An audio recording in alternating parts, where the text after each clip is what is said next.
আজ মহাশিবরাত্রি আর এই শিবরাত্রি তিথিতে নদিয়ার কৃষ্ণগঞ্জের শিব নিবাসে শিবের মাথায় জল ঢালার জন্য ভিড় জমিয়েছেন দূর দূরান্ত থেকে আগত দর্শনার্থীরা। কথিত আছে, নদিয়ার শিব নিবাসের শিব হল এশিয়ার মধ্যে দ্বিতীয় বৃহত্তম শিবলিঙ্গ। আর এই শিব প্রতিষ্ঠিত করেছিলেন কৃষ্ণনগরের রাজা কৃষ্ণচন্দ্র রায় বাহাদুর। তারপর থেকেই এখানে শিবের পুজো হয়ে আসছে।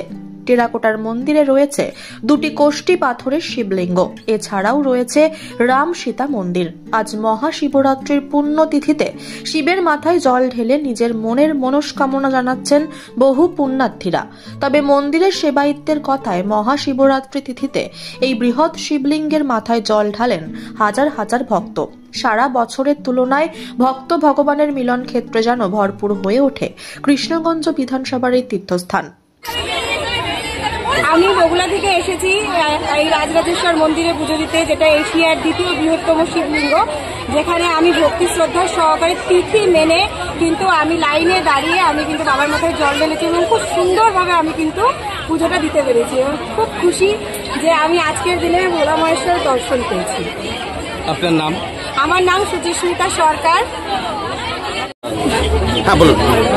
প্রত্যেকবার আসি এখানে, প্রত্যেকবারই পুজো দিয়ে যায়, খুব সুন্দর হয়, তো সুন্দর হয় পুজো দেওয়া। এখন তো লাইন পড়েছে বলে তাই, নাহলে সুন্দর করে বসে পুজো দেওয়া যায়, ভালো হয়। এইবার কি প্রথম আসলেন? না না, এই নিয়ে দুবার আসি, এর আগে একবার এসেছি। এখানেই কেন আসছেন? আমাদের টেনেছে, আমরা এসেছি। তো এখানকার সব থেকে বড় শিব মন্দির এটা, তো শিব ঠাকুরটা বড়, তো তার জন্য আরো আসি। আপনার নাম? প্রিয়া মোড়। কোথেকে আসছেন? দুপুরে।